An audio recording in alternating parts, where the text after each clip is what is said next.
Kia ora, Dee, how are you? Yeah, good. I'm here with Brendan Spillane, and he has been presenting for about leadership at the next conference, the TDA conference this afternoon. And something that struck me in your presentation was talking about the internal conditions of the intervener. Yep.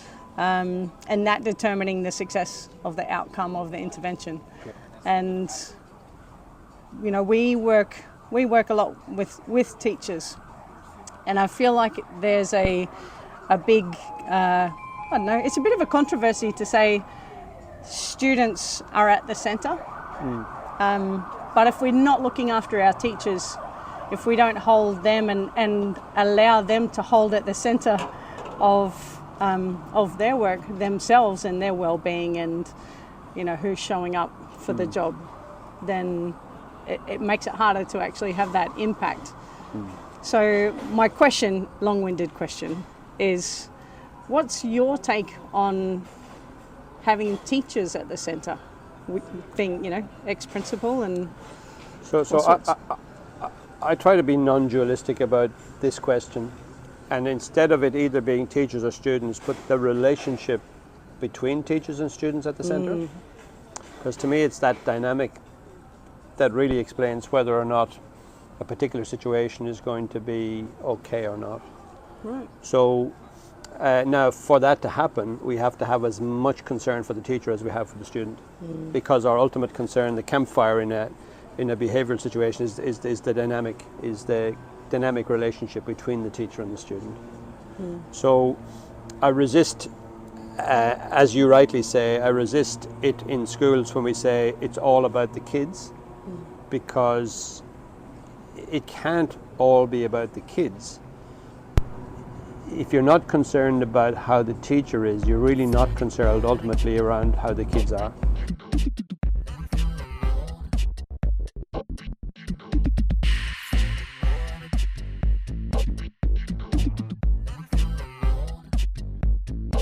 Because that relationship will be unsustainable for the teacher. They just can't keep giving and giving and giving. We have to be concerned for them, for the dynamic to be healthy. Wow. So if you're not concerned about how the teacher is, you're not concerned about You're how not the concerned kids about are. how the kids are. Wow. I'd go so far as to say that I've never been in any situation, either when I was a principal myself or now that I work with principals all over different countries, I've never been in a situation where a great principal existed without deep concern for their staff. And demonstrable condition setting, compassion and practical support for their teachers. Wow. So if a school is struggling with this, is teacher well-being a good place to start?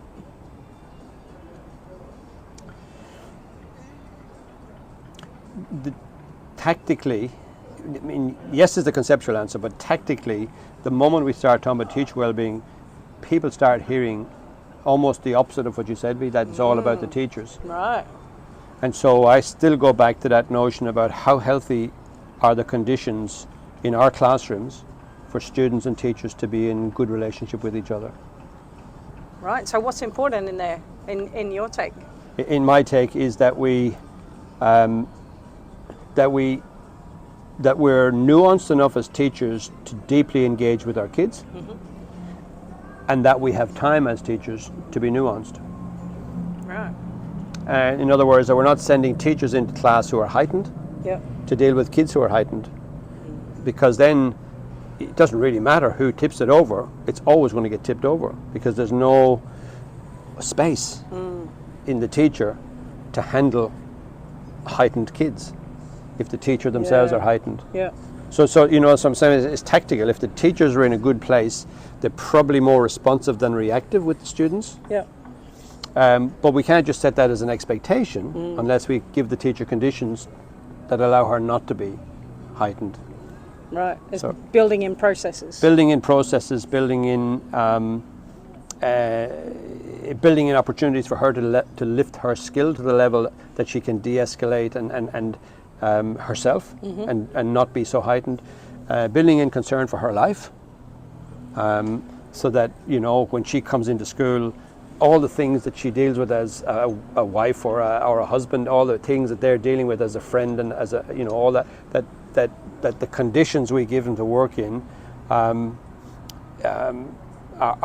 have empathy for the context of their lives. And the scene, isn't it? Like they're seen. That they're seen. Yeah. I went to do a conference last year on school improvement in Australia, and I said to my wife's a teacher, a kindy teacher, and I said to her, I have all these stakeholders in the room, big wigs. If I could ask them a question on your behalf as a teacher, what would you like me to ask them? And she said, can I ask them anything? And I said, yep.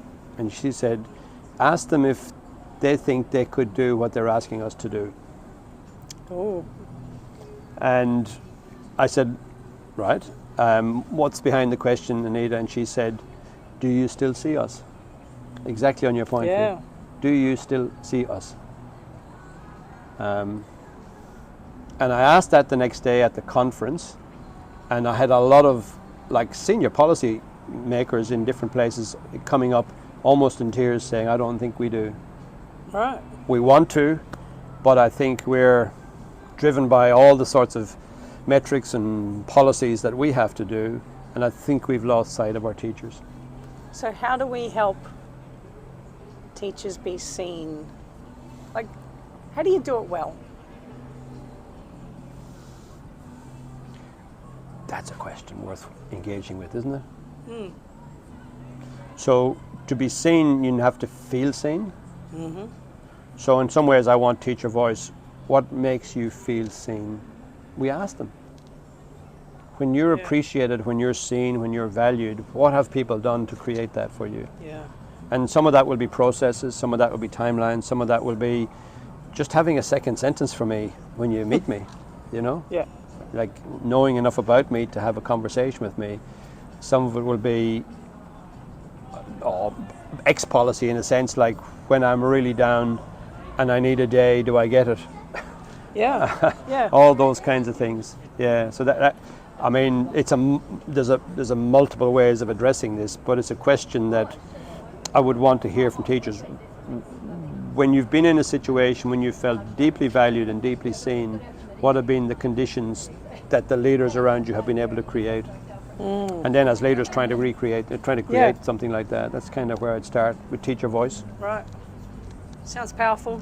Would be. Wouldn't it be great? Wouldn't it be great? Imagine asking people what they need. Right. And I mean, how revolutionary would that be? And I would imagine, you know, the kids who really engage with teachers and they have built that relationship. Yeah. It wouldn't surprise me if it's because they've been seen. If the teachers are seen, they're going to find it easier to see the kids, the dynamic. You've got a bank account with each other. Yep. If we tip over and need to make a withdrawal, we can do that. We can handle that because we've got relationship between. So to me, again, it's that focus on the dynamic. How do you protect the dynamic that needs to exist in a student-teacher relationship on behalf of learning, but on behalf of life, really, on behalf of setting up a humane, like what's the purpose of an education? Has to be like life lived better. How can you get anywhere close to that without that starting in that relationship? Like this is what life lived better means. And I don't think a lot of our teachers have that feeling anymore. Yeah. You spoke briefly about imposter syndrome. And we've just released our last podcast was having a dig into that question. You know, what does it look like? How does it show up in education? How does it show up in? We did some interviews with Dame Susan Devoy and national international singer-songwriter as well. Just to go, this is everywhere. Yeah. What's your ways for? Well, I think you know the literature and the science around it is clear. You know, lots of competent people feel like imposters. If you take it into an educational space, for me, teaching is almost a perfect recipe for mental health disaster. Right. Because it's an imperfectible job done by people with an appetite for perfection. The child is never finished. Yeah. The work is never over. Yeah. And so if you go in without enough self-compassion, with enough wisdom to put the thing down from time to time, you're almost inevitably going to have imposter syndrome, because you can never be finished. Right. You're going to walk away most Fridays thinking, I just got away with that, or I did a pretty good job, or there was so many things I didn't get to, or, because the child is never finished. The child is never finished, nor should she be, nor should he be. And so we have to find a work ethic that allows us to, do well enough, but not think it's finished. Yeah. And if you go in with too perfectionistic an attitude, so you just simply can't do that, and that's the same for leaders. So I think there's a lot of work for us to do. We're talking today about the internal state of the teacher, of the leader. I think there's a lot of work for us to do on the internal state, so that you can stand up with possibility without impossibility. Standing up with possibility, standing up strong, taking the kids to a place that's worth going to, even though it's not the final place. I just think we got to be, almost more incremental in the way we think about progress than destinational. Yes, progress over perfection. Progress over perfection. Perfection is the enemy of growth. We all know that in high performance. Perfection is the enemy of growth. You don't get high performance by aiming for high performance. So a lot of things in your question. Yeah, awesome. Thank you so much for taking the time. I really appreciate it. It was a bit impromptu, but I hope there was something in there that might trigger another conversation. So we're going to, I'll sit down with my co-host and we'll have a listen back to this and pick up any bit that's useful. And have a little corridor and sort of put that together. So thank you so much. Thank you for the glass of wine. Have you a drink? Oh yeah. Oh yeah. Cheers, guys. Woo!